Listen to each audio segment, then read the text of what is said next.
Glória a Deus. Bom dia a todos, a paz de Cristo. Eu gosto sempre de começar com duas perguntas que eu não canso de repetir. Vamos lá, manter a tradição. Primeira, você está feliz com Jesus?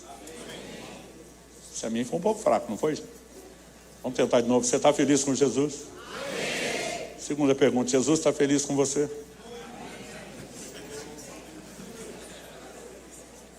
Glória a Deus. A ministração da identidade do Davi fez um bem para você, né, Luiz?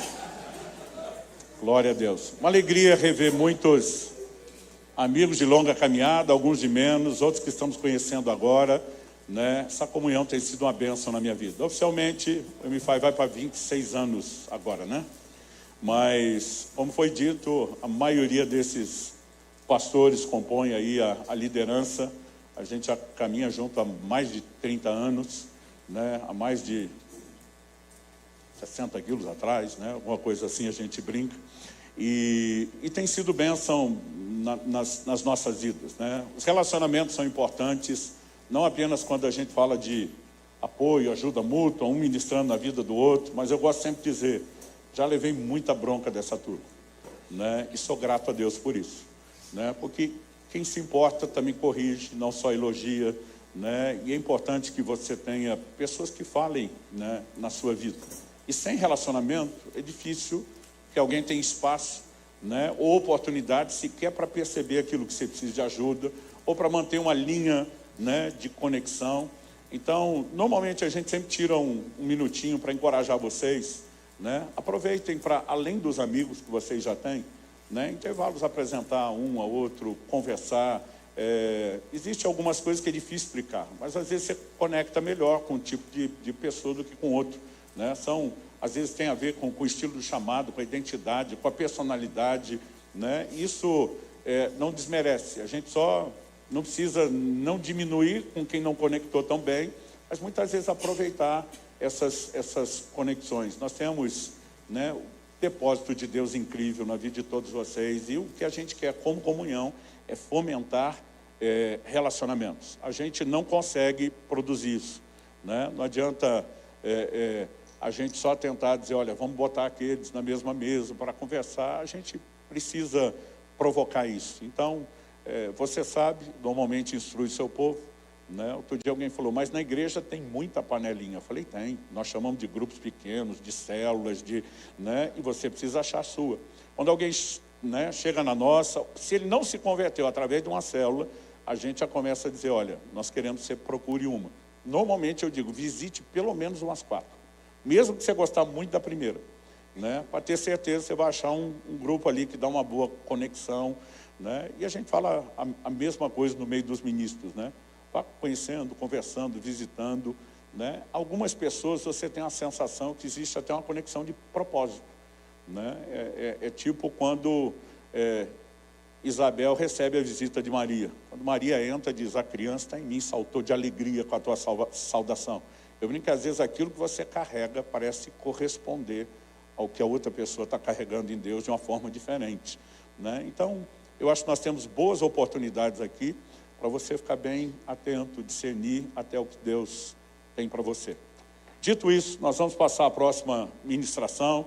Ela está relacionada, né, nessa perspectiva de centralidade, estamos trabalhando, né, a questão de conduta, não apenas de caráter, mas do bom testemunho que precisa ser zelado, mantido.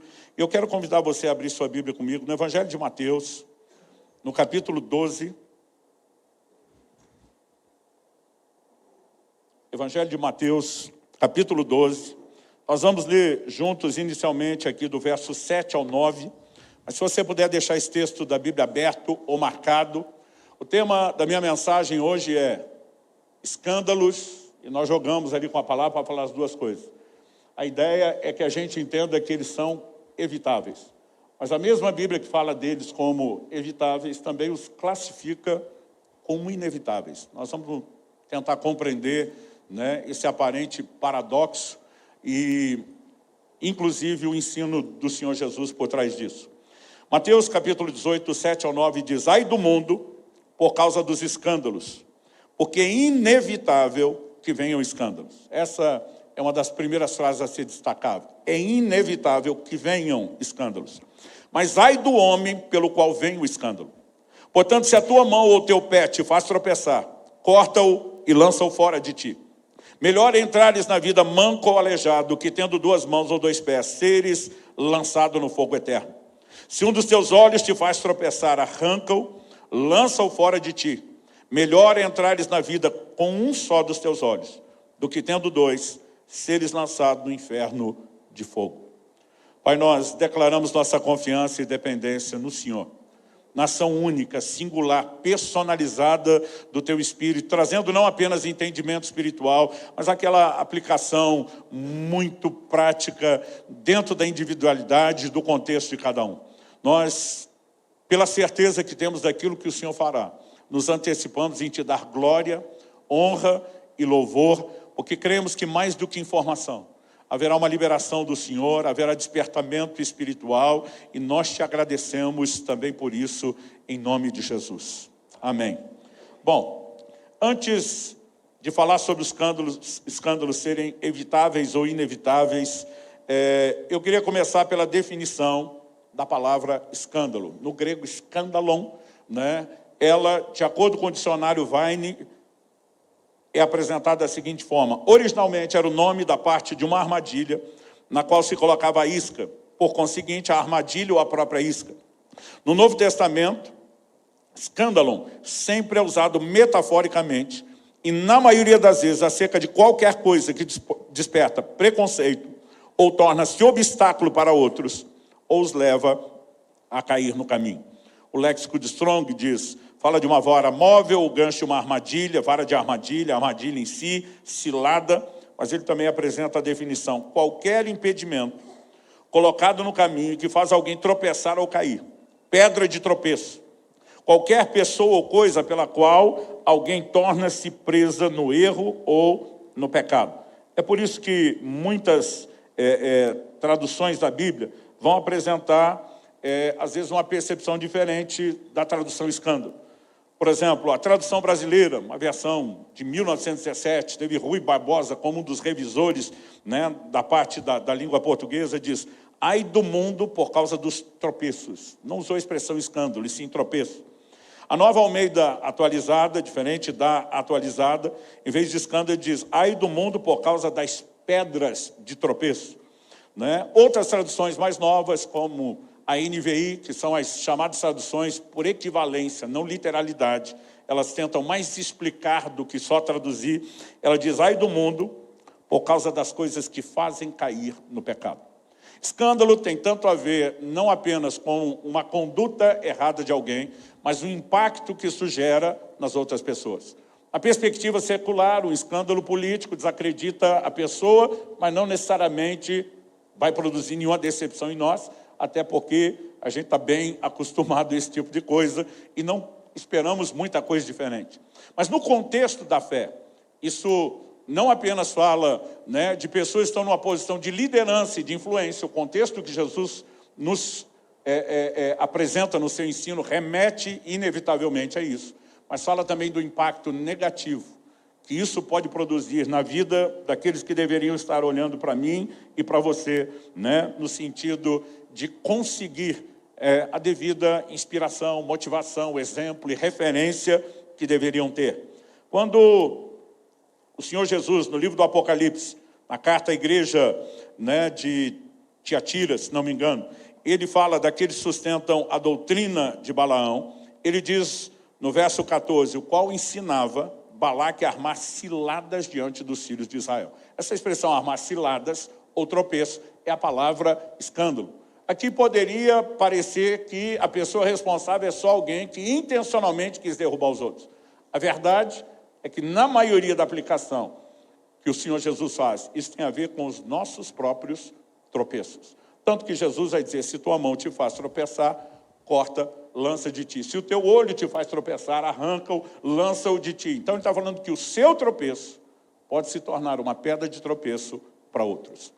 A verdade é que quando o Senhor nos chamou para o ministério, embora Ele tenha escolhido gente, né, como eu e você, imperfeitas, num processo ainda de crescimento, amadurecimento, desenvolvimento, ele também nos chama a entender que o ministério não é apenas um privilégio. Eu gosto de dizer que o ministério também é uma responsabilidade. As pessoas, às vezes, têm dificuldade de entender até a percepção do privilégio. Não no início do ministério, mas ao longo da caminhada, né? Quando as lutas vão surgindo, alguns desafios aparecem. E eu gosto de dizer, quando o pessoal vai para o ministério, eles têm uma crise de percepção do que virá. Criam expectativas exageradas, né? Em Lucas, no capítulo 14, Jesus fala que você não pode construir uma torre sem primeiro calcular quanto custa.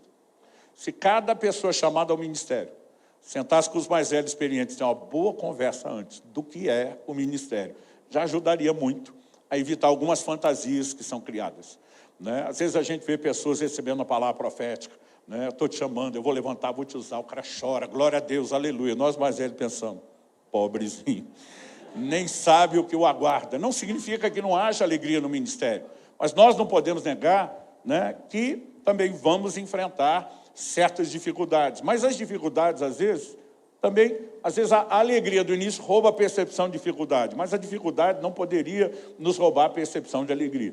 Às vezes eu vejo conversas de pastores que elas são tão desanimadoras, né, que eu não consigo ficar só ouvindo e quieto. Eu falo, gente, pelo amor de Deus, parece que é uma competição de sofrimento.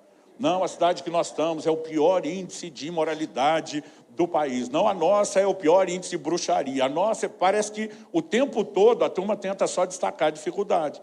Eu falo, talvez seja exatamente por isso que Deus te enviou para lá, né? Você está no lugar certo para trabalhar. Não, porque por causa disso, por causa daquilo. Eu lembro um dia com um grupo, eu falei, gente, o que vocês pensam e acreditam sobre Deus? Que um dia ele acordou resmungando, hoje é dia de maldade. Aí olhou para a terra e disse, a vida de quem eu vou azarar. E de repente ele começou, intencional ou aleatoriamente, escolher, esse vai para o ministério, esse vai para o ministério, você também é miserável, vou acabar com a sua vida, vai para o ministério. Eu falei, o que é que vocês acreditam? O livro de Hebreus diz, ninguém toma para si essa honra, a não ser aquele que é chamado por Deus. Não existe honra maior, gente. Né? Eu olho para pessoas que se orgulham do que fazem. Outro dia um camarada se orgulhando que trabalhava numa multinacional que estava em mais de 150 nações. Eu falei, grandes coisas. Eu estou envolvido no maior empreendimento do planeta, meu filho. O seu não chega perto. Ele, que multinacional você está? Eu falei, não é multinacional, ela é multiplanetária. Né?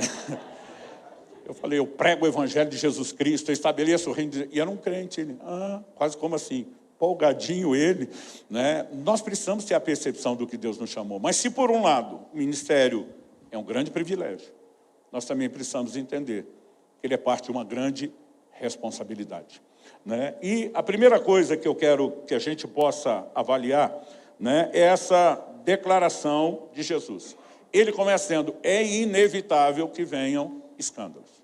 Então, a classificação de escândalos inevitáveis, não dá para você dizer, não, Jesus estava brincando, não foi bem o que ele quis dizer. Ele falou isso. Mas, ao mesmo tempo que ele falou isso, ele diz, mas se tua mão te faz tropeçar, cometer o escândalo, corta e arranca. Ele está dizendo o quê? Que, na perspectiva coletiva, os escândalos são inevitáveis. Alguém vai fazer bobagem. Alguém vai tropeçar. E nós não temos controle sobre os outros para impedir que os outros façam. Mas quando nós falamos da individualidade, os escândalos que nós não podemos evitar na vida de outros, eles têm que ser evitados na nossa vida. Na perspectiva coletiva, inevitáveis.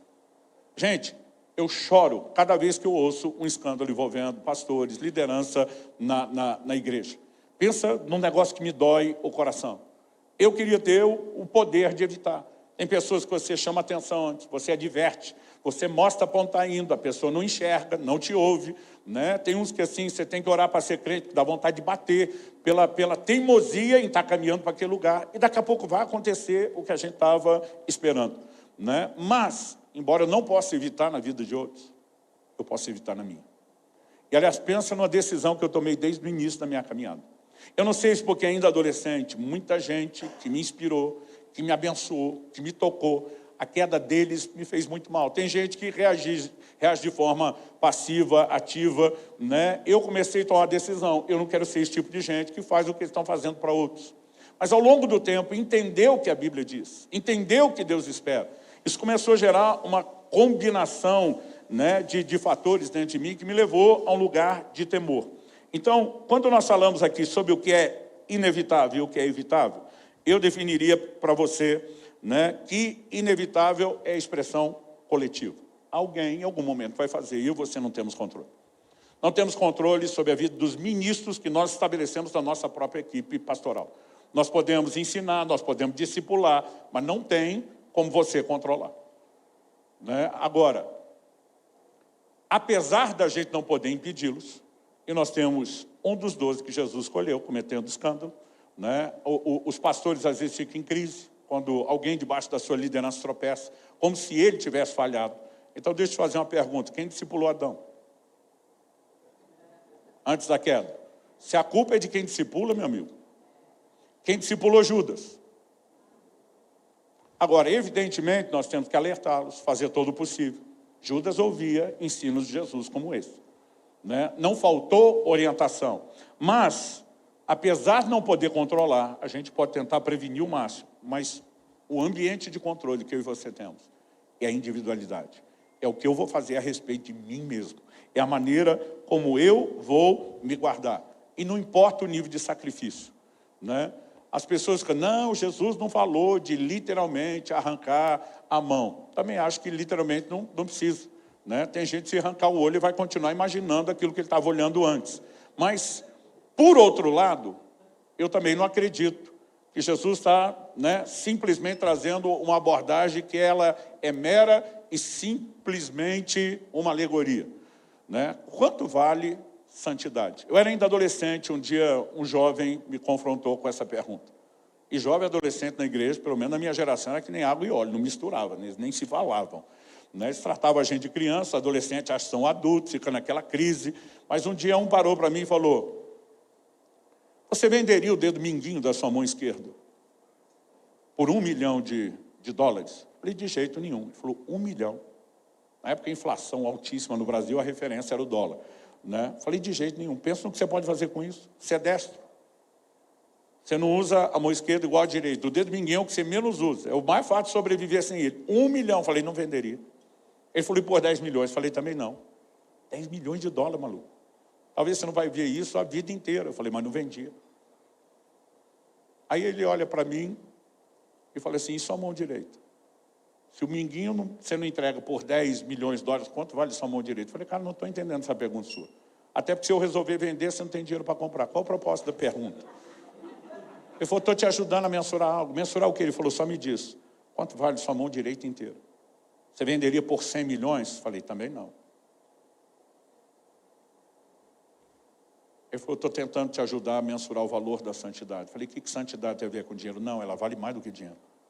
Jesus disse, essa mão direita que você não vende por 100 milhões de dólares, te faz pecar, arranca, mas não peca. Ele falou, enquanto você não entender que santidade vale mais do que sua mão, que vale mais de 100 milhões de dólares, você vai andar no lugar de vulnerabilidade. Gente, para um adolescente que é dramático, pensa na ilustração que me quebrou.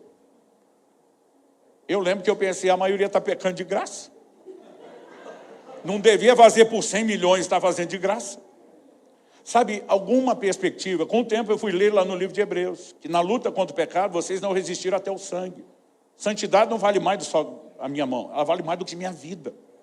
Ou seja, o que Deus está dizendo é lute até a morte, se necessário, mas não se entregue para o pecado. Agora, se isso já é realidade na vida de qualquer cristão, nós somos levantados para o ministério, deveríamos ser referência. Isso tem que ter peso para mim e para você.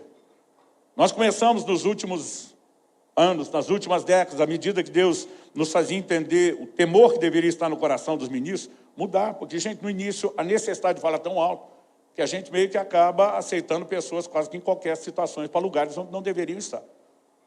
Com o tempo, nós passamos a fazer o trabalho contrário. Depois de passar todo o processo, a gente ainda ativou um protocolo que a gente chama 02. É o 02, pede para sair. Né? Para quem lembra do filme Tropa de Elite, é você dando na cara do candidato que quer entrar e você tentando fazer desistir. Porque a gente sentava e dizia, gente, qual o preço disso? Nós precisamos entender o posicionamento de compromisso que Deus espera de mim e de você. Né? Quando nós falamos desse nível de sacrifício, não existe nada, absolutamente nada mais importante para mim e para você, quando falamos de servir a Deus, do que manter firme a nossa aliança e a santidade com Ele. Quem está entendendo? Feito essa distinção entre o coletivo e o pessoal, que no coletivo é inevitável, no pessoal é evitável, e essas coisas não são divergentes, elas são complementares.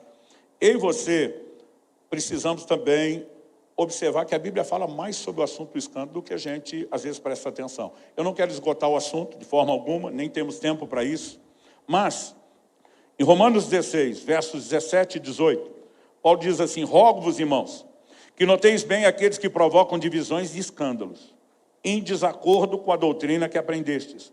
Afastai-vos deles, porque esses tais não servem a Cristo nosso Senhor, e sim seu próprio ventre.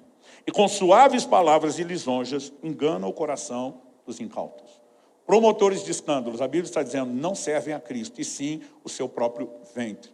Estão buscando aquilo que lhe convém, não o que convém ao seu Senhor, não o padrão que ele tinha para o rebanho. E ele também vai usar, a expressão, de que nós temos que nos afastar.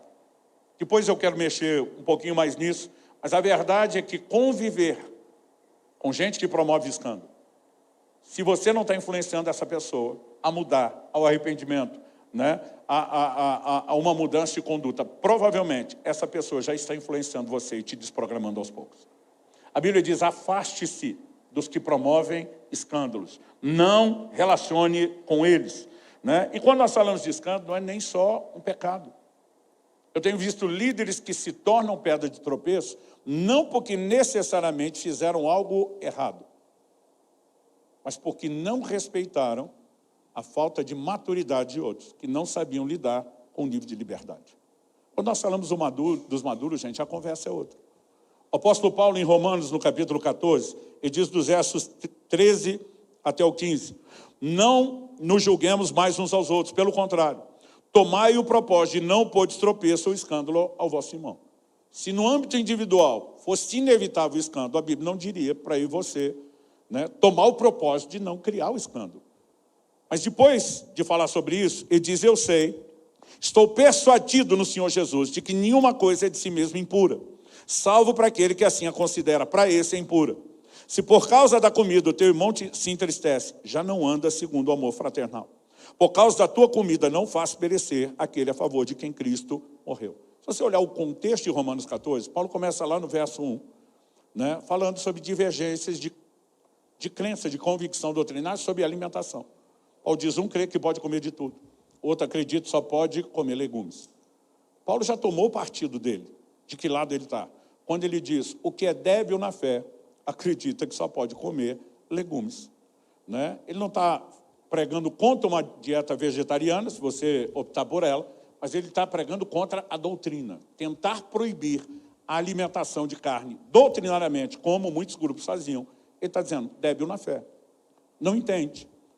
Agora, apesar disso, Paulo vai dizer, se comer carne faz o meu irmão tropeçar, eu deixo de comer. Porque eu não tenho que defender só o meu direito.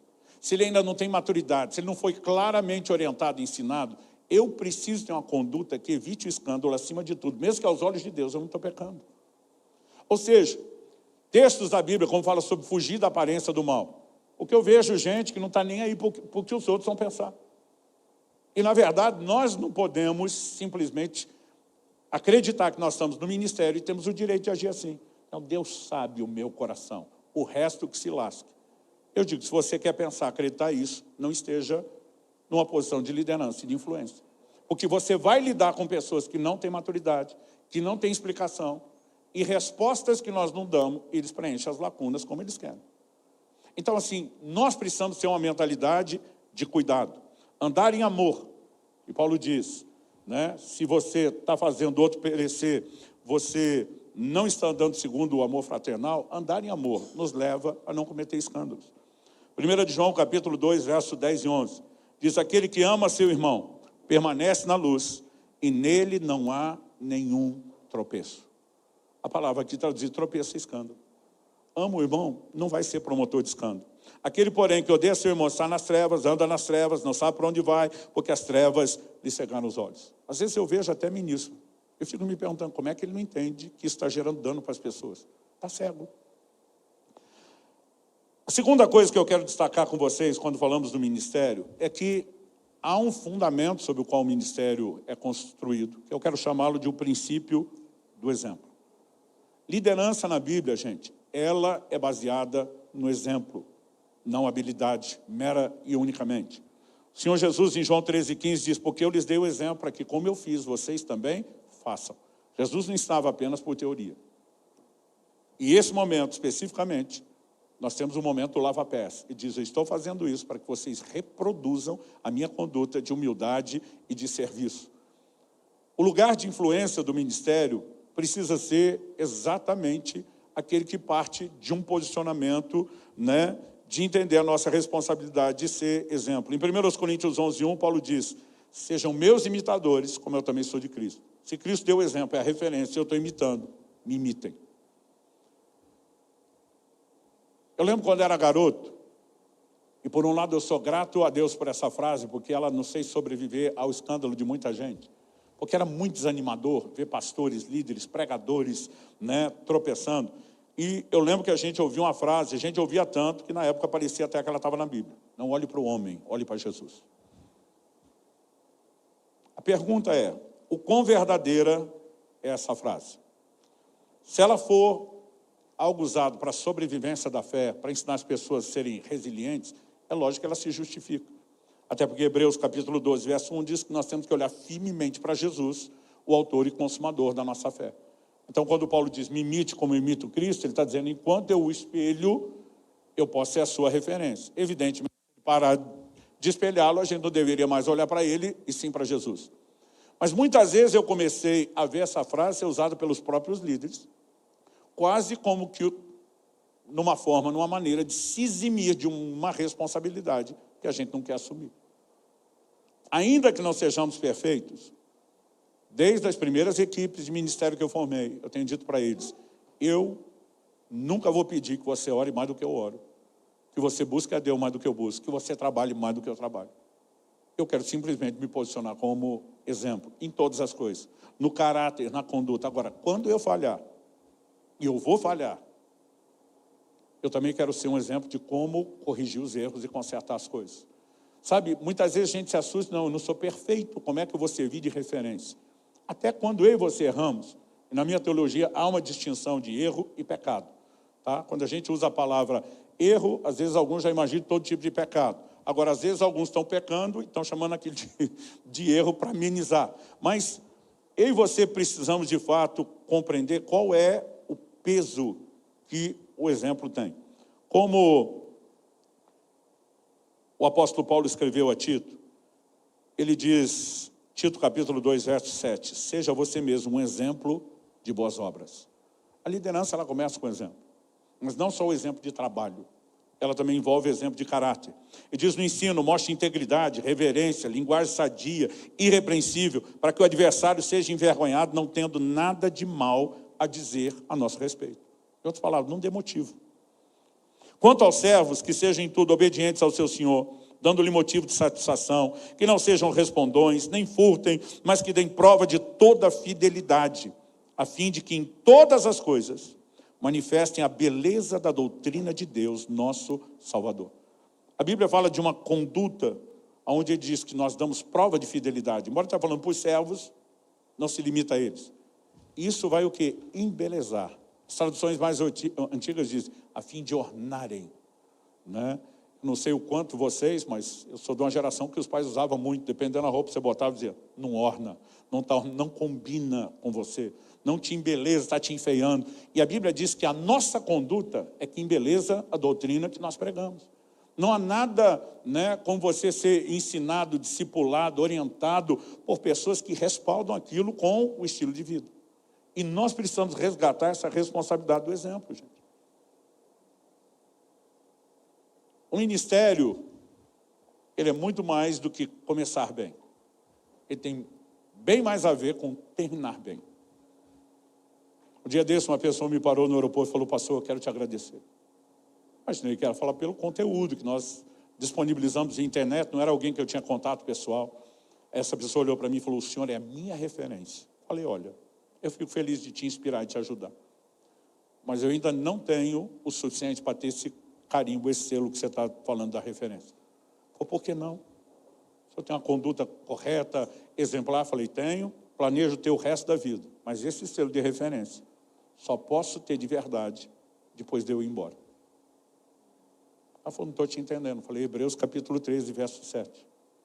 A Bíblia diz que nós precisamos, olhar para os nossos guias, para aqueles que nos pregaram a palavra de Deus. E o texto diz assim, e atentando bem para o fim da vida deles, imitem a fé que tiveram. Você só se torna modelo, exemplo, quando termina bem. O problema é que há mais de 20 anos atrás, ainda no início do ministério, esse ano vou completar 33 anos de pastorado, pregando o evangelho há mais de 35, mas há mais de 2 décadas atrás, eu fiquei sabendo de uma estatística feita com muitos milhares de ministros entrevistados ao longo de muitos anos nos Estados Unidos. E ela apontava que 80% dos ministros, não estou falando de crente geral, gente, ministros do evangelho, não terminam bem suas carreiras. Não significa que necessariamente desviaram, botaram tudo a perder, mas alguma área do testemunho terminando maculado. Problemas familiares, de ordem financeira, problemas morais, não terminam bem. Aquilo me chocou. Mas aquilo não apenas produziu em mim um choque, produziu uma decisão. Eu não quero apenas lutar para ser parte dos 20% que termina bem. Eu quero lutar para mudar essa estatística. Não é possível que aqueles que Deus escolheu, que deveriam ser a elite da vida cristã, vamos dizer assim, em termos de espiritualidade, não conseguem terminar bem. Então, há algumas escolhas que nós precisamos fazer desde o início da caminhada, para que a gente possa terminar dizendo como Paulo, combati o bom combate, encerrei a carreira, guardei a fé. Eu não sei você, eu vivo em função de uma frase. Tudo o que eu faço em função de uma frase. A frase que eu vou ouvir dos lábios sorridentes do Senhor Jesus, o dia que eu atravessar a linha de chegada. Servo bom e fiel, entra no gozo do teu Senhor. Tem gente preocupada em quem vai agradar, A nossa maior preocupação é agradar a Deus. Pastor Davi falou algo importante sobre identidade aqui. O que você faz ou deixa de fazer não vai fazer com que você seja mais ou menos amado por Deus, porque o amor de Deus é incondicional. E se nós não tivermos esse fundamento em nós, vai ser uma bagunça na identidade. Por outro lado, nós precisamos do equilíbrio. Que tem uma outra doutrina diferente da do amor de Deus, que é sobre agradar a Deus. E o que nós fazemos pode agradar ou desagradar, mesmo que Ele nos ame da mesma forma. Quando meu filho estava ali pelos seus 11 anos de idade, eu estava no que na época a gente chamava da 5ª série, isso mudou hoje em relação aos anos. Ele um dia chega, do jeito que ele chegou em casa, cara branca, assustada, mal me encarava, baixando a cabeça. Naquela época do mês, eles tinham que trazer o boletim da escola. Eu não precisei nem de revelação, a linguagem corporal já denunciou. Ele não conseguia me encarar, cabeça baixa na minha frente, as perninhas já tremendo. Eu falei, por acaso você tem um boletim com nota escolar vermelha? Ele olha assustado e diz, Deus te revelou? Eu falei, nem precisava, você mesmo revelou. E ele estava apavorado. Era a primeira e única nota vermelha que ele teve até então. Quem era o responsável? Eu. Eu tinha levado ele comigo para uma viagem de 1 semana, quando as aulas tinham começado. Falei para Kelly, início de aula, eu fico muito tempo fora, quero a família comigo nessa viagem, e falei, depois a gente resolve. Ele chegou, teve uma prova surpresa em cima do conteúdo que ele perdeu. Eu nunca ia ralhar com ele por aquilo. Mas ele estava apavorado. Eu tive que meditar o coração dele. Falei, filho, para, respira. Olha para mim. Falei, eu te amo. Ele falou, eu sei. Eu falei, eu te amo pelo que você é. Falei, você é meu filho, Piá. Piá é a expressão que a gente usa para o garoto no Sul, principalmente no Paraná. Eu falei, nada que você fizer de bom vai fazer eu te amar mais. Nada que você fizer de ruim vai fazer eu te amar menos. Eu não te amo pela sua performance. A gente pensa no alívio que eu vi na cara daquele menino. Mas junto com o alívio, uma cara de malandragem já foi estampando. Eu já sabia o que ele estava pensando, então liberou geral.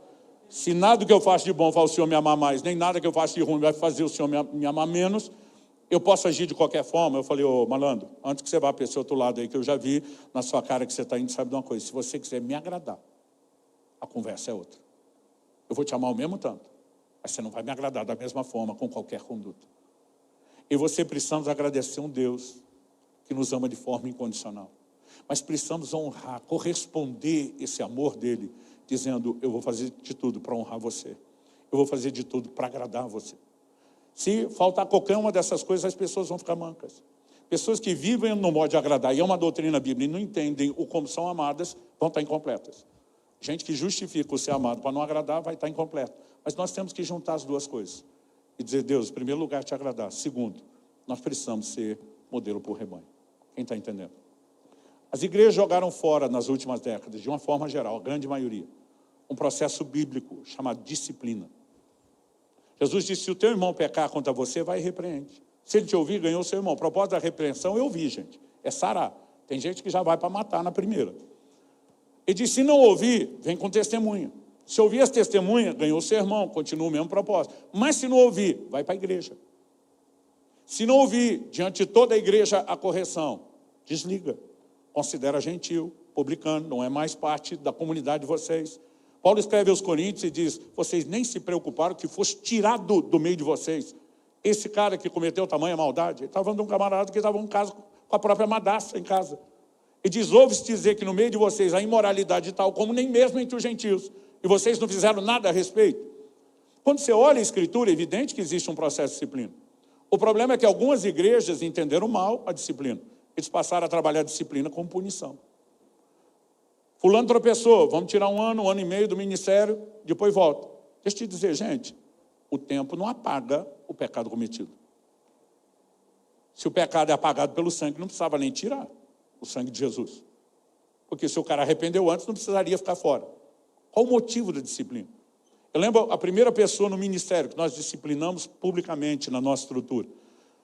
Depois de 6 meses afastado da posição do ministério que ele estava, um irmão da igreja veio ralhar comigo. O senhor já não acha que punir o fulano o suficiente? Eu falei, você está maluco? Você está achando que nós estamos punindo o fulano? Ué, tiraram ele do ministério. Eu falei, meu amigo, para. O cara arrependeu diante de Deus. E Deus perdoou. Você duvida que Deus perdoa? Não. O cara se arrependeu diante de toda a família pelo que ele fez. A família perdoou, em especial o esposo está do lado dele. Ele se arrependeu diante do presbitério, os pastores primeiro. Foi ele que contou, nós não descobrimos o pecado. Nós o perdoamos. Ele foi diante da igreja, confessou o seu pecado, pediu perdão. A igreja o perdoou. Falei, se Deus e o mundo perdoou, alguém tem direito de condenar? Ele não, mas exatamente estou falando. Falei, o que nós estamos fazendo não é condenação. Paulo diz em 1 Coríntios 9, 27, eu esmurro meu corpo, eu reduzo a escravidão, para que depois de ter pregado, está falando quem está no ministério, lugar de influência, eu não venha a ser desqualificado. Depois que você está pregando, meu amigo, você pode ser desqualificado. O que você precisa para entrar no ministério? Qualificações. Paulo é claro quando escreve a Timóteo. Se alguém almeja episcopado, quer ser bispo, excelente obra almeja. Ele diz o que você está querendo é tudo de bom, maravilhoso, é nobre. Mas o bispo tem que ser repreensível. Marido de uma só mulher. Nós vamos ter que voltar a pregar essas coisas básicas. Marido de uma só mulher. Que tenha os filhos, sob disciplina. Agora, ele apresenta uma lista de qualificações, não só para o bispo, como também para os diáconos. Se você juntar as duas listas, a diferença dos diáconos, para aquilo que nós cremos do bispo ou do presbítero, é apenas que ele não está numa posição de governo. Mas você olha o padrão dos diáconos. Pega os primeiros, Estevão, Filipe, a maioria dos pastores não mantém nem o nível dos diáconos do início da igreja. Cheio do Espírito Santo, moviam nos dons, pregavam a palavra. Eles eram ministros, só não eram governo. São os 2 únicos níveis de ordenação que nós temos. Então, na nossa estrutura, nós ordenamos presbíteros e diáconos. Os diáconos não compõem a equipe de governo, são um braço de extensão, mas são ministros. Todos eles precisavam ter o quê? Quando você soma a lista dos 2, elimina os repetidos, você tem pelo menos 16 características explícitas do que se espera de nós. Dessas 16, só uma diz respeito à habilidade, apto para ensinar. As outras 15 são traços de caráter. A igreja, de uma forma geral, há muitos séculos, vem trabalhando a preparação dos ministros como? Nós focamos tudo no apto para ensinar. Vamos dar doutrina, vamos dar conhecimento bíblico, vamos melhorar a homilia. E os outros 15 traços de caráter? A maioria dos pastores que eu conheço fizeram seminários teológicos de 4, 5 anos, nunca tiveram uma aula sobre caráter. Então, assim, nós precisamos corrigir a essência da formação de líderes, é preparar pessoas que sejam exemplo. Ah, pastor, já estou 20 anos na fila, vai ficar mais 20 enquanto não tiver as qualificações. Então não basta ter a vocação, tem que ter qualificação. Depois da qualificação tem que ser provado. Porque a qualificação era só para entrar.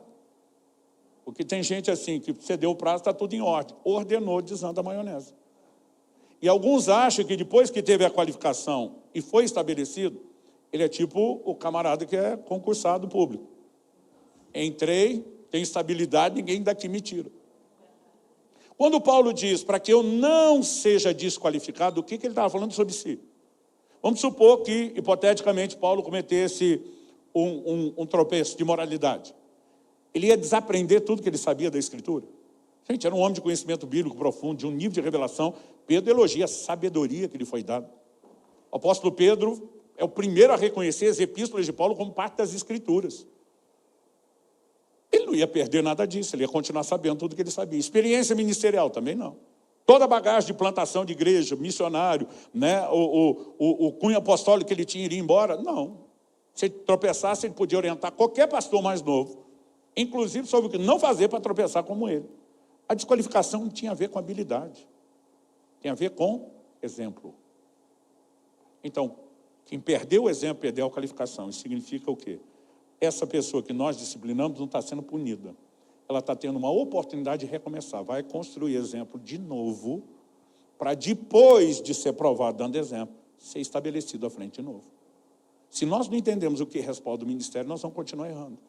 Errando em quem estabelecemos, errando no tempo ou nos motivos porque disciplinamos ou deixamos de disciplinar. A essência é esse exemplo. E quando nós falamos de evitar o tropeço, qualquer coisa que comprometa o nosso exemplo. Quem está entendendo, diga amém. Dito isso, eu queria ir para um outro terreno agora, porque há uns 2 anos e meio, faz mais de 2, menos de 3 anos atrás. Eu lembro que eu estava num período de jejum prolongado, orando, intercedendo pela igreja. E o Espírito Santo falou comigo de uma maneira clara. Está vindo uma nova onda de escândalos, não apenas nacionais, mas globais, como há muito tempo não se vê. Irmão, pensa no negócio, né, que parece que só abriu a porteira. Na verdade, Deus não está ocasionando aquilo. Ele se antecipa ao que está para acontecer. E o Senhor falou ao meu coração, vocês precisam preparar a igreja, o rebanho, para lidar com o escândalo dos outros. Porque se ele é inevitável na coletividade, nós precisamos saber, vai acontecer. E quando acontecer, ninguém está preparado, ninguém está esperando. Né? Porque eu sempre digo, gente, que a decepção ela é proporcional à expectativa. Quando você espera muito de alguém, é bem mais fácil se decepcionar quando você espera menos. Isso vale para qualquer coisa. Eu já tive em restaurantes que amigos ficaram recomendando, e dizendo, mas os caras encheram tanto a bola, falaram tanto, que eu imaginei uma coisa tão maior do que era, que quando cheguei lá era muito bom, mas porque eu esperava, foi frustrante. Outro dia, eu acompanhei um grupo de amigos que brincaram comigo. Cara, nós estamos indo para um restaurante ruim, mas a escolha está tomada, tem outros motivos, você só aceita, e não faz cara feia. Cara, miseraram tanto, eu esperei um negócio tão ruim. Eu cheguei lá e falei, gente, isso aqui é bom pra caramba. Os caras, não, a gente só queria que você não exagerasse a expectativa. Então, existe uma psicologia nisso. Há muitos anos, nossa igreja em Curitiba esse ano completa 21 anos. Eu lembro que eu comecei, já desde o início, nós tínhamos algo hoje chamamos de DNA Alcance, ficou mais bonito. Na época era, né, um curso de integração. E a gente queria, na palavra dos meus amigos nordestinos, que eu gosto dessa frase, mostrar para o povo onde é que eles estão amarrando o jegue. Qual é a visão da igreja, como nós trabalhamos, o que é inegociável. No meio de todo aquele processo de apresentar a igreja, eu ficava o tempo todo, costurava quase 4 horas. Eu ficava o tempo todo dizendo para eles, no final, vou fazer uma promessa importante para vocês. É algo que nós levamos muito a sério.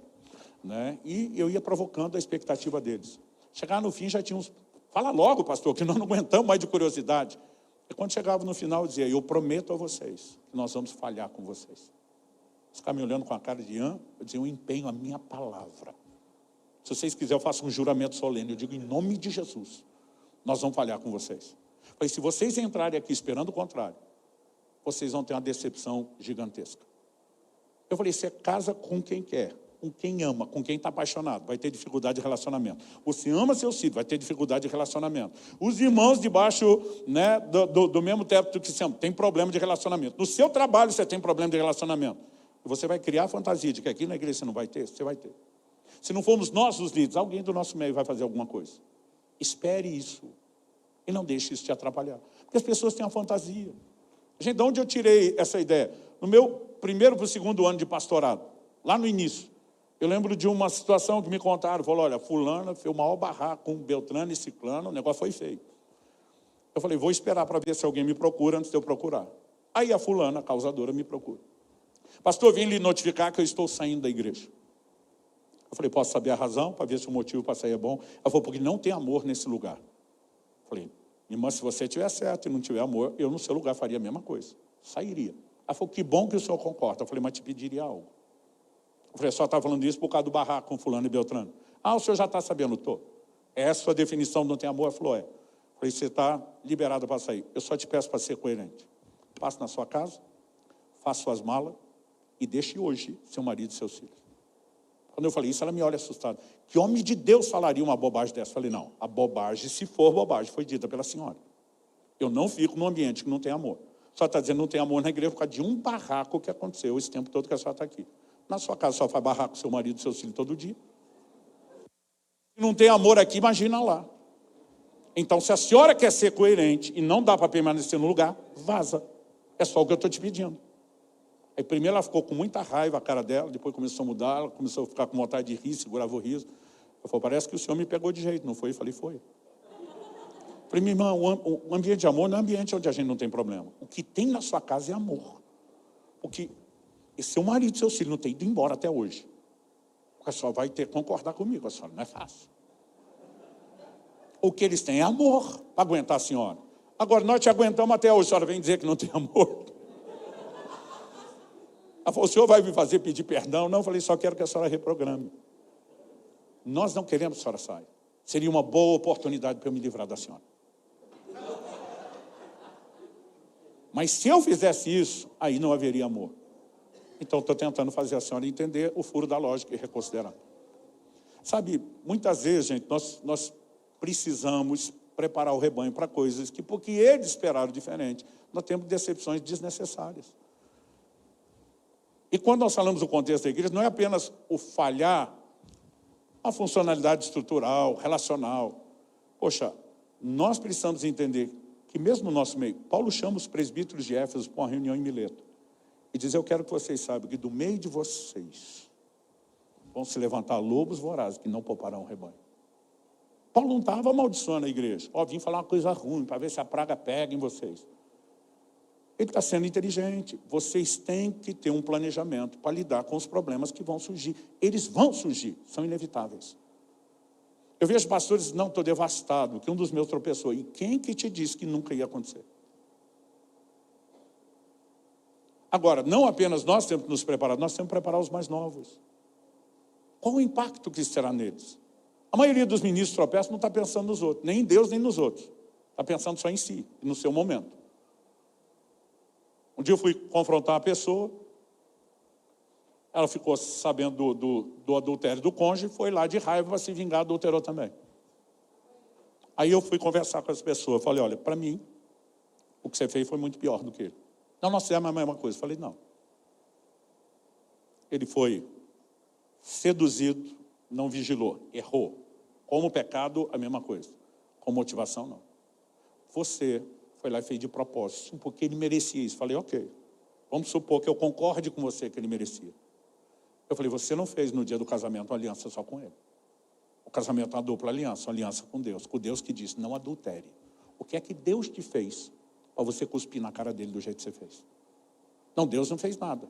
Eu falei, exatamente. Só que você envergonhou, maculou o nome dele, feriu o coração dele, a troco de quê? A pessoa ficou em choque, ela falou, eu não pensei nisso. Eu falei, é lógico que não. Se tivesse pensado, não tinha feito. Gente, o que a Bíblia diz sobre José? A mulher de Potifar dando em cima do cara todo dia. Qual é a negativa de José? Não, dona, desculpa, a senhora não faz meu tipo. Ele diz, como cometeria eu tamanha maldade contra Deus? Deus merece um pouquinho mais de respeito da minha e da sua parte, por tudo que ele tem feito. Se nós estamos conscientes de Deus, do rebanho de Deus, que importa para Deus, gente, se você acha que não dá conta, pede para sair. Porque se você não entrou no ministério com um plano de viver integridade, bom testemunho até o fim, vaza, meu querido. Porque não tem outra maneira da gente lidar com o ministério. O que Jesus fala é muito sério. Nós falamos no início, e normalmente eu toco nesse ponto no começo, eu deixei hoje para o fim de propósito. Quanto vale integridade? Eu falei que ela vale mais, não só do que sua mão, do que sua vida. Jesus foi claro quando ele fala do contexto. Eu tinha pedido para deixar aberto o texto de Mateus, que eu ia ler logo no começo. Eu acabei sentindo no meu coração jogar para depois. Mateus 18. Se você olhar o contexto, a gente leu do verso 7 ao 9. Contexto, do 2 ao 6, eu vou ler agora. Jesus, chamando a criança, colocou-a no meio deles. E disse, em verdade vos digo, que se não vos converterdes e não vos tornardes como crianças, de modo algum entrareis no reino dos céus. Portanto, aquele que se humilhar como essa criança é maior no reino dos céus. E quem receber uma criança, tal como essa, em meu nome, a mim me recebe. Qualquer, porém, que fizer tropeçar, escândalo no grego, a um desses pequeninos que crê em mim, melhor lhe fora que se lhe pendurasse ao pescoço uma grande pedra de moinho e fosse afogado nas profundezas do mar. Um dia alguém me perguntou, pastor, Jesus estava fazendo apologia ao suicídio? Eu falei, não, a Bíblia nunca vai fazer apologia ao suicídio. Na minha opinião, vou falar aqui pessoalmente, não em nome do MFI, o suicida está numa situação muito, muito delicada. O apóstolo Paulo diz em 1 Coríntios 3,16 que o corpo é o santuário do Espírito. No verso 17 ele diz, se alguém destruir o corpo, o santuário do Espírito, Deus o destruirá. O cara já destruiu o corpo e morreu. O que é que sobrou para Deus destruir depois? Se não é salvação que está em jogo, me explique o que é que significa isso. Então, Jesus não faria apologia ao suicídio como é compreensível, é encorajamento. Mas peraí, pastor, se eu vou para o inferno e me matar, por que Jesus estaria sugerindo isso? Ele está dizendo, é melhor você ir para o inferno sozinho do que servir de escândalo e, além de ir para lá, arrastar mais gente com você. Se quer ir, vá você, mas não vira escândalo para os outros. Jesus está tentando, assim como quando fala de arrancar a mão, arrancar os olhos, trazer o peso, a gravidade. A minha oração é que o temor de Deus enche o nosso coração. Porque a gente não pode se convencer só no nível intelectual dessas verdades, gente. Tem que haver no nosso coração algo, um elemento espiritual. A Bíblia diz que o temor do Senhor é o princípio da sabedoria. Um dia nós vamos estar diante dele, nós vamos prestar contas a ele. Jesus deixou claro, não há nada oculto que não há de ser manifesto. Alguns acham que é só no último dia. Paulo diz, tem pecados que são expostos agora, outros depois. Mas tudo vai ser revelado. Tem muita gente hoje achando que o que Jesus falou não está valendo mais, que o que Moisés falou, não sabeis que o vosso pecado há de vos achar. Gente, nós tivemos recentemente escândalos globais de líderes que eram referência. A maioria não tropeçou agora. Veio à tona coisa de 25 anos, 42 anos. Coisas que não foram lidadas e resolvidas. E às vezes o camarada está lá pensando, missa feia. As pessoas não entendem que a falta de exposição e de juízo é a longanimidade, a paciência de Deus chamando ao arrependimento. Carta à igreja de Tiatira, Apocalipse 2. O Senhor se refere a uma mulher que ele denomina como Jezabel, diz assim, dê-lhe tempo para que ela se arrependesse. Dê-lhe tempo é o quê? Longanimidade. Qual o propósito da paciência, da longanimidade, da espera de Deus? Para que se arrependa. O Senhor diz, mas ela não quer se arrepender. Eu vou prostrá-la de cama, bem como os que com ela adulteram. Eu vou matar os seus filhos. As pessoas estão confundindo longanimidade com impunidade. São duas coisas completamente distintas. Não há a menor chance das coisas ficarem por isso mesmo. A Bíblia diz que quem semeia na carne, da carne colhe corrupção. Quem semeia no espírito, do espírito colhe vida eterna. E as pessoas simplesmente ignoram isso. Nós não podemos brincar. Gente, eu quero deixar claro, não estou fazendo apologia, ao suicídio. Os pastores começaram a ter uma conversa nos últimos anos, quando isso começou a se multiplicar. Não dá para entender, só a gente sabe a pressão que a gente vive. Eu falo, meu amigo, esse é o tom, está mais para justificar o que fulano fez. O que vai virando uma justificativa em massa para todos nós caímos no mesmo engano, do que qualquer outra coisa. Não, mas Elias, Paulo, falei, Elias pediu para Deus tirar a vida, não tirou. São duas coisas completamente distintas. E vou te dizer, pensa numa oração que pode ser ouvida, e você ser levado antes como Elias foi. Mas ele não tirou. O apóstolo Paulo escreve em 2 Coríntios, no capítulo 1, e diz no verso 8, nós não queremos que vocês ignorem, irmãos, a natureza da tribulação que nos sobreveio na Ásia, pois foi ao ponto de desesperar da própria vida. Desesperar da própria vida é perder a esperança de viver. Ele diz, mas Deus, que nos livrou, continuará a nos livrar de tão grande morte. Ele diz, deu vontade de morrer? Deu. Mas ele ainda diz assim, o Deus que ressuscita os mortos. Se ressuscita até o que já morreu, o que ele pode fazer por mim, que ainda estou só com vontade de morrer? Ele diz, o Deus que ressuscita os mortos nos livrou e continuará a nos livrar. Então, assim, existe provisão de livramento e nós não podemos cair no jogo. Mas, honestamente, o que a Bíblia está dizendo? Se é para viver dessa forma, melhor não viver. Há muitos anos, eu passei a fazer uma oração. A verdade, eu acho que eu ainda era adolescente. Eu fui, assim, profundamente ferido pelo escândalo de uma pessoa que me inspirou muito. Eu comecei a orar e dizer, Deus, se for para não terminar bem, eu lhe imploro que o Senhor me leve antes. Se a corda vai roer para o meu lado, se eu não vou segurar a onda, se não for acontecer, eu lhe imploro que o Senhor me leve antes. Porque não há razão para viver, se for para te desonrar e servir de tropeço para outros. Eu estava no primeiro ou segundo ano do Ministério Pastoral, um dia parei o carro numa oficina mecânica, que era de um novo convertido que estava indo na nossa igreja. Os camaradas estavam mexendo no meu carro. Aquela é uma época que o carro vivia na oficina, eu não sei o que ele tinha. Meu carro não podia ver um mecânico, gente. Um dia eu estava passando e vi um cara vestido de macacão sujo, já começou a querer enguiçar. Eu bati no volante, falei, larga a mão de ser besta, rapaz, um borracheiro estourou o pneu. De tanto que ele gostava. Voltando pro assunto ali, aquele mecânico mexendo. E a gente passou a conversar todas as vezes que eu ia arrumar alguma coisa lá, falava de Bíblia, da fé dele. Ele, do nada, ele para, olha para mim assim, mas me encara de uma maneira que foi constrangedora. Ele só ficava me olhando quieto, mas ele estava com uma cara consternada. Isso me faz lembrar de quando a Bíblia diz que Eliseu fica fitando Azael, que seria o rei da Síria, a ponto de constranger o outro.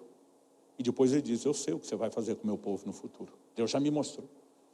É aquele cara me olhando, eu pensando, o que está acontecendo? E de repente ele me solta essa. Ele olha para mim e diz, pastor, nunca caia.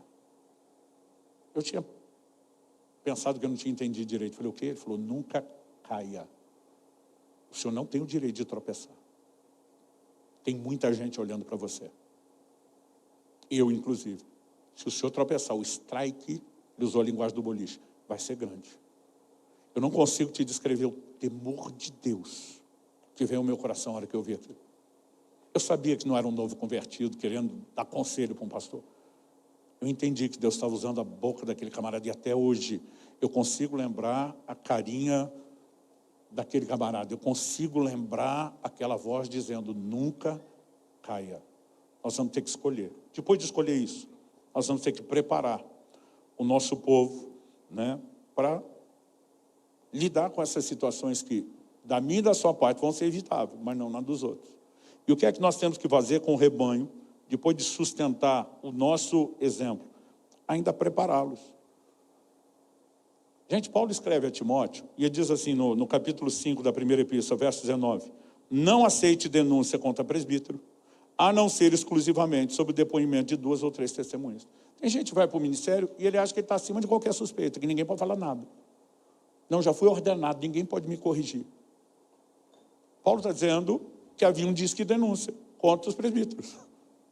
Ele diz, ela só vai ser acatada se tiver 2 ou 3 testemunhas. Palavra de um contra do outro, nós confiamos no cara que acompanhamos e estabelecemos.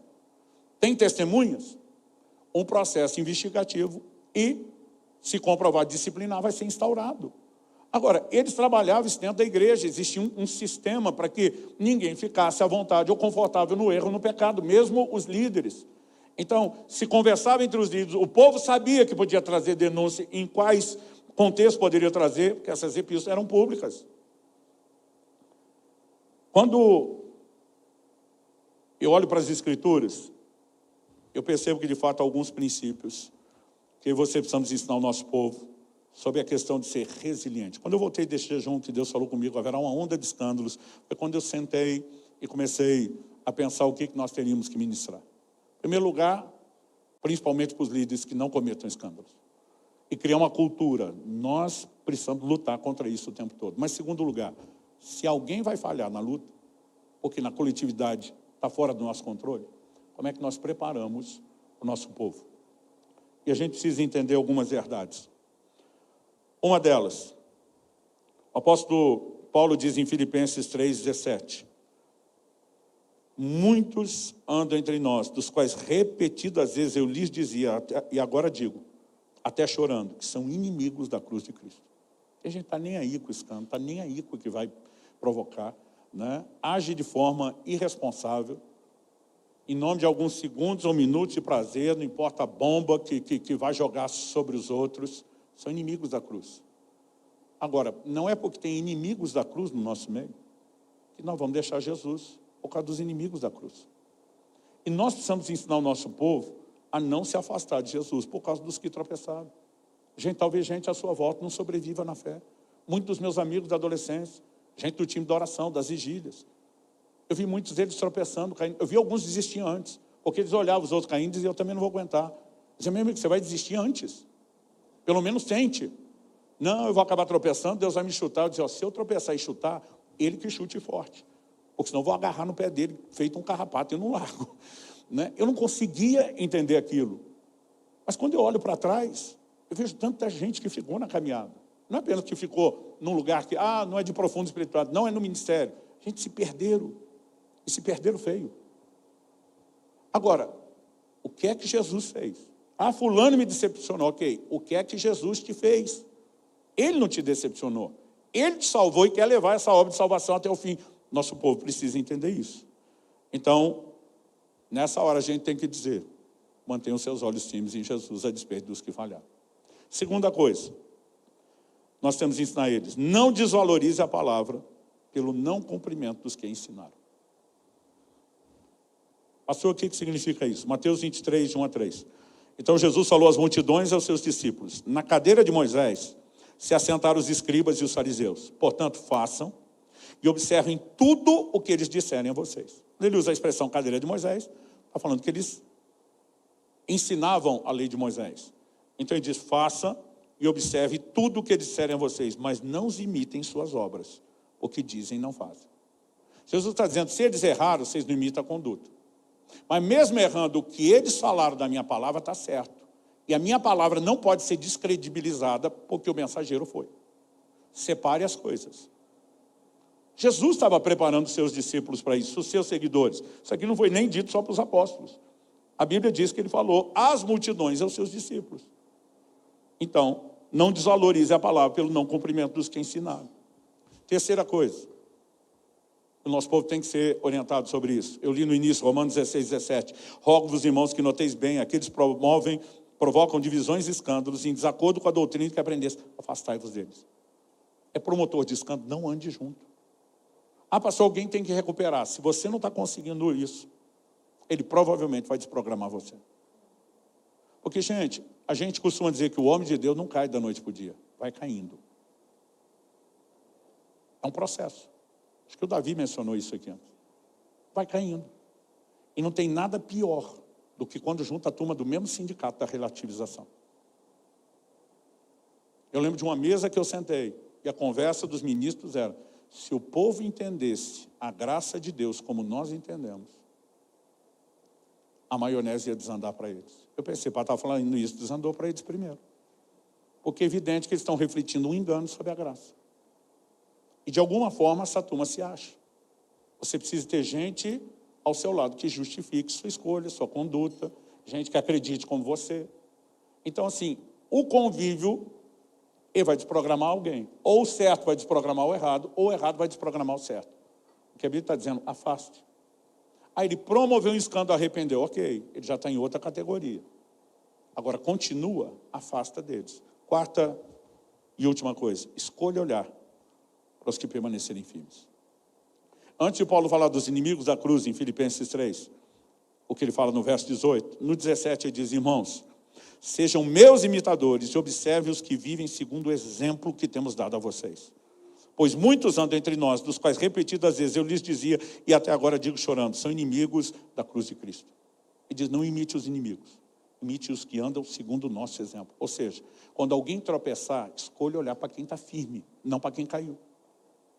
Porque as pessoas dizem, nem o pastor aguentou. Peraí, não foi todos que caíram. Os outros estão aguentando. Eu não sei se você já ouviu essa história. Eu já ouvi gente dando desculpa. Se nem o pastor aguentou, imagina nós. Eu falei, não, mas a maioria, 90% está aguentando. Uma das situações mais tristes que eu vivi no meu ministério, há 15 anos atrás, foi quando eu tive que disciplinar um dos nossos presbíteros. Desistiu do casamento, da mulher, dos filhos, do ministério, de tudo. E nós tentamos, lutamos para esse cara se arrepender. Botamos toda a liderança da igreja para orar por ele, antes de saber o que estava acontecendo. Eu falei, gente, eu não vou entrar em detalhes. Se eu pegar qualquer um de vocês especulando, eu vou jogar pesado com vocês. Eu estou dando um nível de confiança que o resto da igreja não tem. Fulano está num momento difícil, precisa das nossas orações, só ore. Seguramos um mês antes de expor a situação. Ele não se arrependia, bateu o pé, disse que não queria. Tivemos que ir para o processo público da disciplina. E no dia de notificar a igreja, gente, eu nunca passei tanta vergonha na minha vida. Vergonha. Eu não podia só dizer fulano errou, era um de nós. Então, para a igreja, na hora de disciplinar, porque ele errou, ele será disciplinado. Mas na hora de pedir perdão, eu pedi perdão em nome do presbitério. Eu estava devastado com aquilo. Para minha surpresa, porque eu nunca tinha ensinado o meu povo sobre isso. Eu acho que eles que me ensinaram. No final do culto tem uma fila de irmãos. Não apenas querendo dar um abraço, consolar. Parece até que eles tinham combinado, um após o outro. A maioria dizia, pastor, nós escolhemos olhar para vocês e não para o fulano. Para vocês que não varreram a sujeira para debaixo do tapete, para vocês que não estão de acordo com isso, para vocês que continuam preservando o bom testemunho. Ele falou assim, nós perdemos uma referência. Todas as outras continuam de pé. A gente escolhe para quem olhar. Eu falei, foram mais sábios do que eu, foram mais maduros do que eu, que nem pensei em orientar esse tipo de coisa. Agora, ao mesmo tempo que nós preparamos o povo dizendo, gente, é inevitável, nós não podemos criar uma cultura de estar tudo bem. É inevitável na vida dos outros. Mas eu e você vamos dar o melhor de nós, para que isso não nos toque, para que não diga respeito a cada um de nós. Quem está entendendo, diga amém. Desde a minha infância, eu via meu pai assistindo, ouvindo as mensagens de um pregador que mexia muito comigo. Mas principalmente depois do chamado para o ministério, eu passei a tê-lo como talvez minha grande inspiração para querer ser um pregador da palavra. Honestamente, para mim até hoje, quando estou dando aula para os nossos pastores, né, sobre homilética, preparação, exposição do sermão, eu ainda uso mensagens gravadas desse cara para dizer, ó, isso aqui para mim é a perfeição da homilia. Desde a introdução, o desenvolvimento dos pontos, a conexão entre eles, a ilustração, a aplicação, a biblicidade, o que esse cara carregava. Eu não sei há quanto tempo você está na fé e serve a Deus, mas estou falando de Jimmy Swaggart, um dos maiores teleevangelistas, né, do meu período de infância e adolescência. Em 1986, eu saí de Campinas, onde morava, vim aqui para São Paulo, participar num culto onde ele iria pregar no Morumbi. Até então, era coisa rara se ver igreja encher estádio. Ele lotou o Morumbi. Muita gente frustrada que não podia entrar. Na mesma semana, ele lotou o Maracanã, no Rio de Janeiro. O impacto dele era algo impressionante. Só pregou em mais de 100 nações. 2 anos depois, em 88, ele tropeçou, ele caiu, e pensa num escândalo que tomou o tamanho do ministério dele, global. O dia em que ele confessa o pecado à sua igreja e para a liderança da convenção a qual a igreja dele participava, a imprensa estava lá. A confissão foi transmitida em cadeia nacional nos Estados Unidos e repercutida em muitos países. Foi dada notícia no Brasil na época, quando a imprensa tentava fingir que os evangélicos não existiam. O negócio foi global. Eu nunca falei publicamente da queda do Jimmy, até que recentemente ele partiu para a glória. Como ele se arrependeu, buscou servir ao Deus o resto da sua vida e me parece, ao que tudo indica, pelo que a gente acompanhava, ter terminado bem. Eu preferi deixar para tocar no assunto intencionalmente todos esses anos, só depois que ele partisse para a glória. Mas em 1989, um ano depois da queda, 3 anos depois de encher o Morumbi, ele foi pregar em Campinas, minha cidade. Eu não fui ouvi-lo. Ele foi falar no ginásio de uma escola que não cabia 2.000 pessoas, não tinha metade do auditório para ouvi-lo. O homem que tinha enchido o Morumbi. Passou a mensagem, ele ficou ruim. Quando você ouvia, parecia ser a mesma coisa. Aliás, ele carregava até um pouquinho de quebrantamento e humildade, que antes da queda ele não parecia ter. Mas ninguém mais o via como uma inspiração, como exemplo, ou como referência. Um dos grandes pregadores, que as pessoas no início do ministério dele diziam, será que esse será o novo Billy Graham? Terminou praticamente na obscuridade. E você precisamos entender o quão sérios são essas coisas. Eu gostaria que antes de orássemos, a gente pudesse assistir um vídeo. É um pedaço da confissão dele. Está dublado em português. Aliás, quando eu era garoto, eu achava que ele falava português, eu não entendia que era dublagem. Eu fui para o Morumbi e vi ele pregando inglês com tradução, foi confuso para a minha cabeça. Né? Porque na minha cabeça, assim, eu dizia, esse cara é praticamente um brasileiro. Mas, toda vez que eu assisto esse vídeo ao longo de anos, eu vou botar só uma parte, o vídeo é longo. Isso traz temor ao meu coração. Porque alimenta dentro de mim uma decisão, eu não quero ser esse camarada que tem que vir a público falar da bobagem que fez. Se tiver como apagar a luz.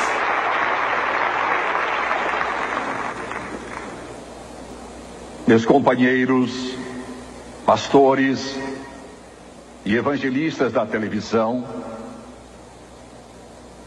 vocês que já estão carregando um fardo pesado, quase esmagador,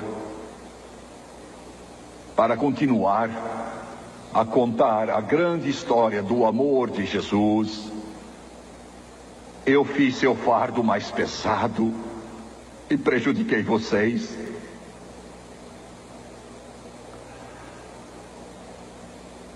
Por favor, perdoem-me por pecar contra vocês. E as centenas de milhões para que empreguei em mais de 100 países ao redor do mundo. E eu olhei para as câmeras e tantos de vocês com um coração tão pesado, precisando de ajuda, recorreram ao ministro do Evangelho como um portador de luz. Vocês a quem talvez a grande maioria eu nunca possa ver, a não ser pela fé.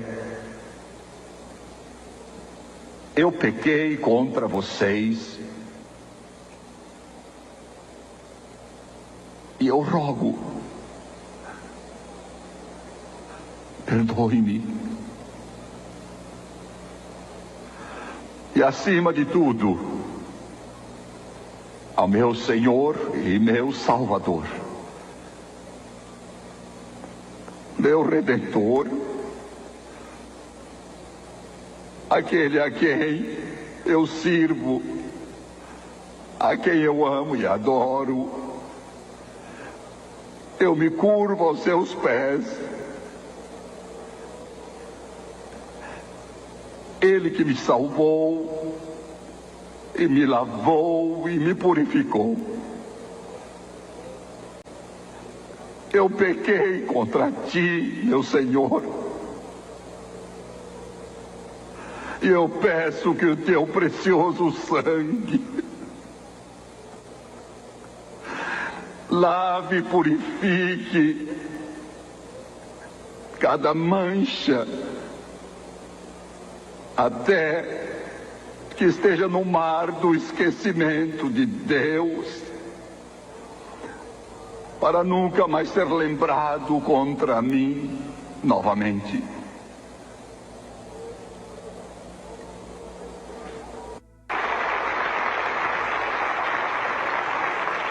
Nós temos um corte muito propício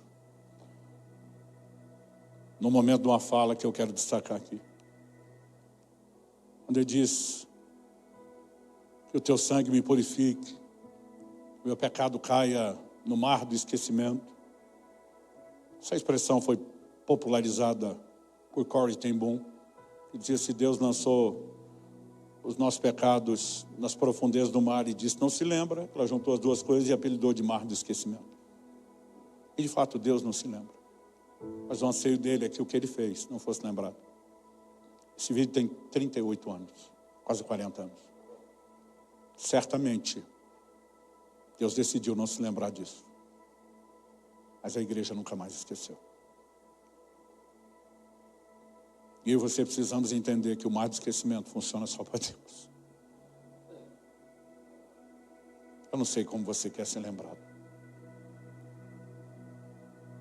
Eu vivo em função dos dias em que eu não estarei mais aqui.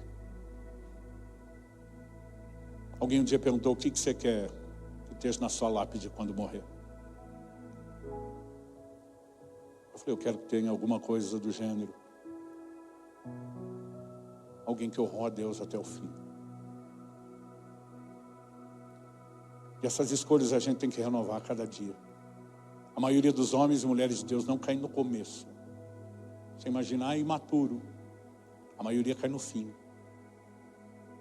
Porque em algum momento a gente começa, diante de realizações, a achar que nós somos bons. E nós deixamos de depender do Senhor. Nós perdemos a simplicidade, o orgulho entra no coração e isso bagunça tudo. Estava tendo uma conversa com um grupo de pastores sobre jejum prolongado. E um deles me criticou: você quer ser melhor do que Jesus? Eu falei: não estou te entendendo. Não tem como ser o servo estar acima do seu Senhor. Então, Jesus fez um jejum de 40 dias, você fica fazendo vários. Eu falei: não. Você entendeu errado. Eu faço bem mais porque eu sou bem pior. Aqui tem muita coisa para matar dentro de mim que ele provavelmente não tinha. E as pessoas confundem um lugar de dependência, de você ficar aos pés da cruz, como se fosse de ostentar ou arrotar a espiritualidade. Nenhum de nós está acima de qualquer suspeita. Quanto mais você cresceu, quanto mais você conquistou, maior deveria ser a vigilância. Até porque você vai entrando em esferas de batalha que nunca entrou antes. Um dia um adolescente me simplificou isso. Falou: pastor, isso é que nem os games, os jogos de videogame. Vai passando de fase, vai ficando mais difícil. Falei mais ou menos por aí. Eu gostaria que nós pudéssemos terminar com um tempo de oração. Talvez alguns no nosso meio estejam precisando de um posicionamento de arrependimento sobre alguma área. E mesmo que a maionese não desandou, talvez você esteja a perigo. Está brincando perto demais de um terreno onde não deveria. Eu tenho certeza no meu espírito que há pessoas que Deus só nos está confrontando e chamando a um conserto. Às vezes você fala: não é o meu caso. Eu creio que todos nós podemos renovar nossa aliança com o Senhor. Algumas vezes os reis de Israel, em momentos de avivamento, chamavam o povo a renovar a aliança de fidelidade para com Deus. O renovar não é porque nunca tinham feito, mas é porque parece que a consciência dela não estava como deveria estar. Então era retomar aquilo.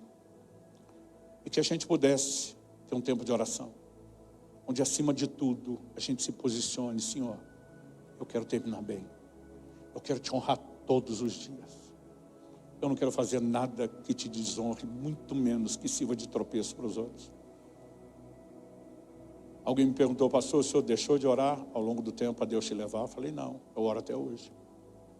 E já falei várias vezes com a minha equipe: se por alguma razão eu partir cedo, não ousem orar para eu voltar. Vocês estão proibidos de tentar me ressuscitar.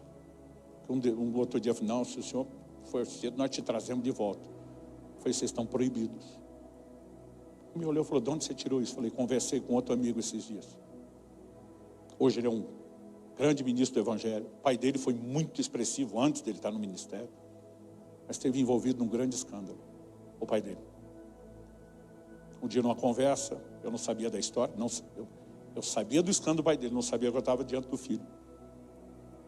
E numa conversa com um grupo de pastores, eu só soltei e falei: eu oro desse jeito. Ele falou: mas além de orar, avisa o povo para, se acontecer, não interferir. Eu falei: o que você está falando? Ele falou: meu pai contraiu um câncer. Assim, apareceu uma velocidade gigante. Ele tinha 1 mês de vida. Mamãe entrou no lugar de batalha e intercessão por ele. 3 dias trancado num quarto, em jejum, sem sair dali, lutando, pelejando por ele. O Senhor Jesus apareceu para ela e disse: filha, eu tenho razões para levar o seu marido que você não entende. Mas se você continuar se posicionando em fé e oração, eu não vou fazer isso. Ela falou: mas eu não quero que o senhor faça. Ele deu uma visão que ela não entendeu. Ele diz, a cruz que você carrega é essa. Parecia um crucifixo desses de colar. Dá para andar na mão. Ele disse, se eu curá-lo, a cruz que você vai carregar é aquela. Era gigantesca. Ela perguntou, o senhor vai me dar graça para carregá-lo? Ele disse, evidente que sim. Ela disse, eu quero que ele fique. Dia seguinte, esse homem amanheceu curado. Um mês depois, largou a mulher e fugiu com a secretária.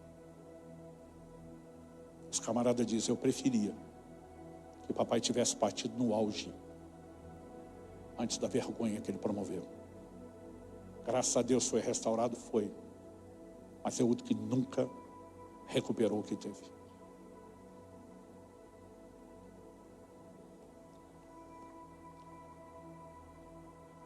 Há temor no meu coração quando eu falo dessas coisas. Porque a maioria de nós não se vê como candidato à queda. Mas nenhum de nós tem o direito de vigiar ou de brincar. Alguns casais que precisam melhorar o nível de comunicação entre vocês. Antes de casar, eu fiz um pacto com a minha esposa de fidelidade, mas eu fiz um pacto de honestidade. Eu falei, meu amor, se um dia eu for tentado por outra mulher, nós temos 30 anos de casado, graças a Deus nunca aconteceu. Mas antes de entrar no casamento, eu deixei essa linha aberta. Falei, eu não quero ter que pisar em ovos e não poder pedir socorro para você. Nós somos cúmplices de uma vida junto. E se eu tiver que trazer você para uma batalha, você vai saber quem. Não é apenas para me ajudar na oração, para me proteger. Eu falei, eu quero usar essa linha de comunicação. E às vezes tudo que nós queremos em nome do orgulho é ficar escondendo. Meu pastor sempre diz, quem confessa a tentação não confessa pecado. Quem confessa a fraqueza não confessa fracasso. Muitas vezes nós brigamos demais sozinhos com algumas coisas que não deveríamos estar lutando sozinhos. Pastor, todos os regionais, vocês falam a mesma coisa, sim. É a primeira vez que eu estou falando isso desse jeito aqui para vocês. E eu sinto que profeticamente isso é forte demais para ser ignorado. Eu gostaria que a gente tivesse um tempo de oração. Honestamente, eu não sei quanto tempo vai durar. Se a gente sentir no espírito que isso resolveu em pouco tempo, ótimo. Senão nós fazemos jejuar o almoço. Mas eu gostaria que sem pressa nenhuma você pudesse colocar o seu coração diante de Deus. Fale com Deus, pedindo graça para a caminhada. Retomando talvez a partir de hoje a oração que Jesus nos ensinou a fazer dia a dia. Não nos deixe cair em tentação. Livra-nos do mal, do maligno. Que a gente possa não apenas retomar o entendimento da dependência que a gente deve ter do Senhor, mas que a gente suplique a graça do Senhor para permanecer de pé, para avançar, para vencer. Não podemos sem Ele, mas a responsabilidade de decidir buscar o recurso dele é nossa. Ele também não vai fazer sem a gente. Pai, eu oro por cada um dos meus irmãos e irmãs nesse lugar. Não nos deixe sair daqui apenas com informação a ser digerida ou processada. Nós oramos por aquela faísca de ignição que só o Teu Espírito pode acender dentro de nós. De entendimento espiritual, de percepção, de revelação. Não só de compreensão da Tua palavra, mas daquela aplicação personalizada que só o Teu Espírito pode trazer. Abre os nossos olhos, Senhor. Não queremos ser encontrados indefesos, inocentes, para algo contra o qual deveríamos estar lutando todos os dias. E sabemos que há recursos no Senhor para isso. Reconhecemos hoje nossa fragilidade, mas queremos reafirmar, ó Deus, um pacto de fidelidade. Como diz a Tua palavra, o que se espera dos dispenseiros é que eles sejam encontrados fiéis. Nós não queremos deixar de Te dar aquilo que o Senhor mais espera de nós. Mais do que a produtividade, mais do que o serviço, mais do que os frutos. Que o Senhor encontre em nós fidelidade. Nós oramos em nome de Jesus. Sopra o Teu fôlego de vida nos nossos corações. Desperta-nos para uma nova consciência. Que o temor do Senhor possa ocupar um terreno maior no nosso coração. Nós clamamos em nome de Jesus. Fale com Deus, querido, do seu jeito, da sua maneira. Como você achar melhor, sentado onde está. Se preferir orar em pé, de joelhos, quer orar no seu lugar.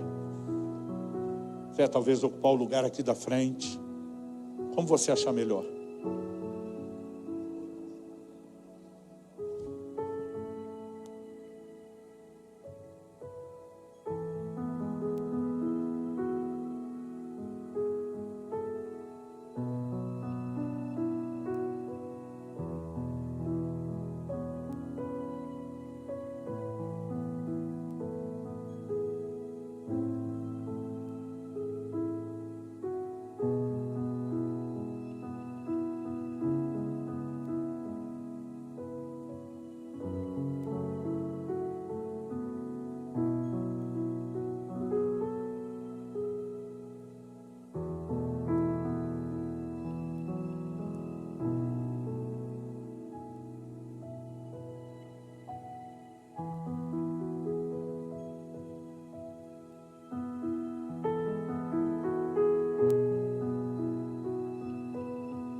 Guardo em meu coração,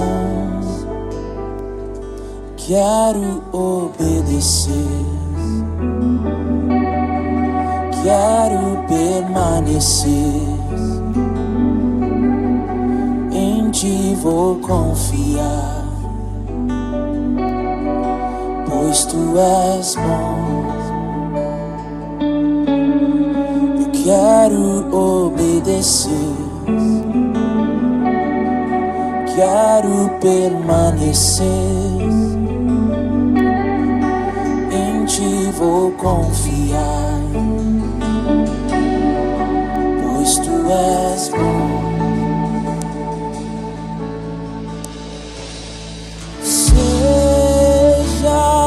ao centro, seja tudo que tem, és tudo que tem, e tudo que tenho é teu. Seja o centro, seja tudo que tem, és tudo que tem, e tudo que tenho é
Quero pedir que você continue ainda com os seus olhos fechados, alguns instantes. Isso, fecha os teus olhos. Sabe, nós temos aproveitado esse momento em todas as nossas regionais para dizer algo. Lembra do que foi falado aqui no início da primeira palavra, que Deus está criando um ambiente de cura, uma atmosfera de cura.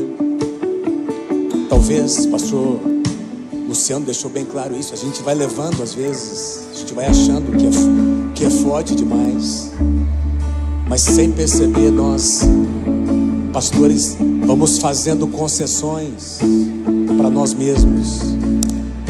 E eu creio de todo o meu coração que, quem sabe, tem algum pastor, alguma pastora, tem alguém aqui, quem sabe, que você está vivendo muito próximo de um abismo, muito próximo de um limite em que você deveria estar bem longe desse lugar. E Deus te trouxe aqui para que você abra o coração com alguém, para que você compartilhe com alguém a quem você dá o direito de falar na sua vida. E quem sabe, se você não tem alguém, que você busque alguém aqui nessa comunhão, nessa conferência, alguém que você tem como referência, para talvez marcar um outro momento, um outro horário, aproveitar essa conferência para abrir o seu coração. Eu estou correndo perigo nessa área, porque nós temos repetido aqui, líderes, grandes homens de Deus não caem de repente, eles vão caindo, eles vão fazendo concessões. Valentes do Senhor às vezes não caem num só dia, é uma queda gradativa, e Deus tenha usado o pastor Luciano Subirá como uma palavra de exortação a todos nós, sem exceção. Quero fazer uma oração com você. Feche os teus olhos, por favor. Pai, cura o nosso coração. Eu tenho certeza, Senhor, que Tu estás permitindo que alguns pastores aqui tenham a chance de abrir o seu coração antes de uma queda, antes de uma decisão precipitada, Senhor, antes de uma escolha que não deveria ser feita, Senhor. Pai, tem misericórdia das nossas vidas. Cura o nosso coração, Senhor. Cura a nossa alma, Senhor. Ajuda-nos a olhar para dentro de nós. Essa palavra não vem para trazer condenação. Ela vem para nos trazer a possibilidade de sermos curados por Ti, Senhor. Tantas pessoas olhando para nós. Pai, que a nossa vida não se torne um escândalo, Senhor. Não se torne motivo de escândalo, Senhor, para os nossos filhos, para as pessoas que olham para nós como uma referência. Ajuda-nos. Cura os nossos corações, Pai. Essa é a oração que eu faço a Ti em nome de Jesus. Quem pode dizer amém?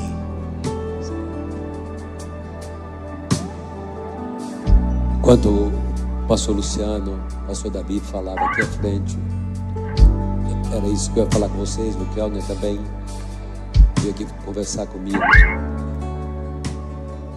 E se você está aqui e você veio pensando, puxa, eu estou precisando de socorro, eu estou precisando de ajuda, você não precisa se expor, mas você precisa abrir seu coração com alguém. Você tem que quebrar, né, pastora Sônia, você tem que quebrar os argumentos que muitas vezes você mesmo cria para você. Porque nós muitas vezes criamos defesas na nossa mente. Defesas que levam à queda. Defesas que derrubam. Se você é esse pastor, procure alguém ainda durante esses momentos que nós estamos aqui. Abre o seu coração. Nós da equipe estamos aqui, mas se você tiver liberdade com alguém, converse. Porque Deus está te dando a chance, a oportunidade daquilo que parecia ser inevitável se torne evitável. Aquilo que estava caminhando para ser algo inevitável. E é por isso que nós oramos para que neste ambiente nenhum de nós, sem exceção, possa ceder, porque o tamanho da vergonha. E nunca, eu não conheço ninguém que voltou com a mesma força, com a mesma graça, com a mesma intensidade, depois de ter caído. Uma coisa é o perdão que a pessoa, que é concedido por Deus. Outra coisa é a força ministerial. Que o Senhor abençoe sua vida, que o Senhor abençoe seu ministério, e que você nunca se esqueça, muita gente tem sido atingida nessa nação. E pessoas que você falava, puxa, aquele lá estava acima de suspeita, mas não guardou o coração, não guardou a mente, foi caindo aos poucos. Que o Senhor nos livre disso em nome de Jesus, amém? Tenho certeza que você está sendo abençoado, como nós também.